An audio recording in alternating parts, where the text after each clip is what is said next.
প্রথমত তারেক জিয়ার 31 দফা দাবি আজকের এই দিনে আমরা ঐক্যবদ্ধ হয়ে ওয়াদা করছি যে আমরা বাস্তবায়ন করবই করব। আর আমাদের মুসলিম উম্মার জন্য ফিলিস্তিনিদের যে ঘটনা হচ্ছে আমরা সবাই মিলে যদি এটার প্রতিবাদ না করি তাহলে আমরা মুসলমানের কাতারে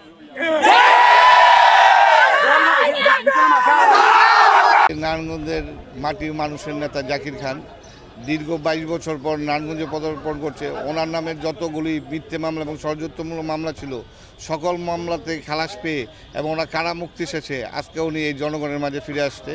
ওনার সবসময় ওনার ষড়যন্ত্র ছিল, ওনার এই জনপ্রিয়তা ঈর্ষান্বিত হয়ে একটি মহল সবসময় চেয়েছে যাতে জাকির খান মুক্ত না পায়। সত্যের বিজয় যেহেতু সবসময় হয়, আমরা ওনার পক্ষে, আমরা এই যে আমার সহকর্মীরা আছে আজকে ওনার পক্ষে আমরা আইনি লড়াই করেছি, সত্যের বিজয় হয়েছে। সেই সত্যের বিজয়ের পক্ষে আজকে সেই কাঙ্ক্ষিত মুহূর্ত জাকির খান সবার মাঝে ফিরে আসবে। আর আজকে জাকির খানের মুক্তির উপলক্ষে নারায়ণগঞ্জে একটা উৎসবমুখর পরিবেশ বিরাজ করছে। এই জন্য নারায়ণগঞ্জবাসী তথা বাংলাদেশবাসী সবার কাছে জাকির খানের পক্ষ থেকে দোয়া চাচ্ছি উনি যাতে সবার মনের আকাঙ্ক্ষা পূরণ করতে পারে এবং ভবিষ্যতে দেশের জন্য কিছু করতে পারে।